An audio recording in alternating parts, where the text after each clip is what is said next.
Hello everyone, welcome to my channel simple girls Snigdha. তোমাদের সকলকে স্বাগত। আশা করি তোমরা সকলে খুব ভালো আছো আর আমি অনেক ভালো আছি। তো কালকে মাদার্স ডে ছিল, এর পাশাপাশি তোমরা সকলেই জানো আমার বাবার জন্মদিন ছিল। আমি এগুলো অলরেডি শর্টসের মাধ্যমে কিছু কিছু ক্লিপ তোমাদের সাথে শেয়ার করে দিয়েছি, তো সেগুলো তোমরা দেখে নিও। আর যাদের আমার ভিডিও ভালো লাগবে তারা লাইক কমেন্ট শেয়ার করতে একদম ভুলো না। আমার চ্যানেলটাকে অবশ্যই সাবস্ক্রাইব করে দিও।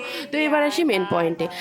কালকে ছিল আমার বাবার জন্মদিন, তো আমি এই প্রথম আমার বাবাকে কেক দিয়ে উপহার দিই। এছাড়া একটা শার্ট দিয়েছিলাম পিটার ইংল্যান্ডের, বাট শার্টটা ছোট হয়, তার জন্য ওই শার্টটা আমার চেঞ্জ করতে হবে।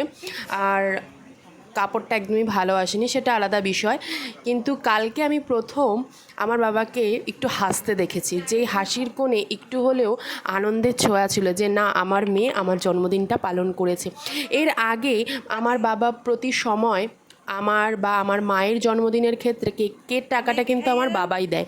আমরা খুবই মধ্যবিত্ত বাড়ির মেয়ে এবং মধ্যবিত্ত পরিবার থেকে আমরা বসবাস করি, সুতরাং সেখানে আমরা বুঝি যে অভাবটা কী। কিন্তু আমি কোনো দিনও অভাবটা কী সেটা বুঝিনি, কারণ আমার বাবা আমাকে সেটা বুঝতে দেয়নি। আমার বাবা গোটা মাসটা কাজ করে, তারপরে যে স্যালারিটা পায় সেটা দিয়ে আমাদের পুরো মাস অর্থাৎ পুরো সংসারটা চলে।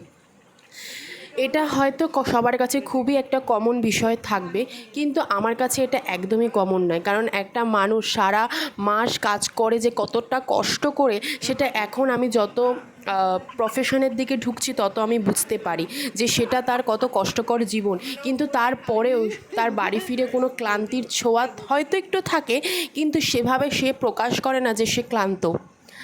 তো কালকে দেখতেই পাচ্ছ যে কী কী দিয়েছিলাম বাবাকে। এমনিতে কোনো অকেশনের টাইমে আমিই রান্না করি, বাট কালকে আমার শরীরে ভাল লাগছিল না, তাই জন্য মাই সবটা রান্না করেছে। তো তোমাদের কেমন লাগলো অবশ্যই কমেন্টে জানিও।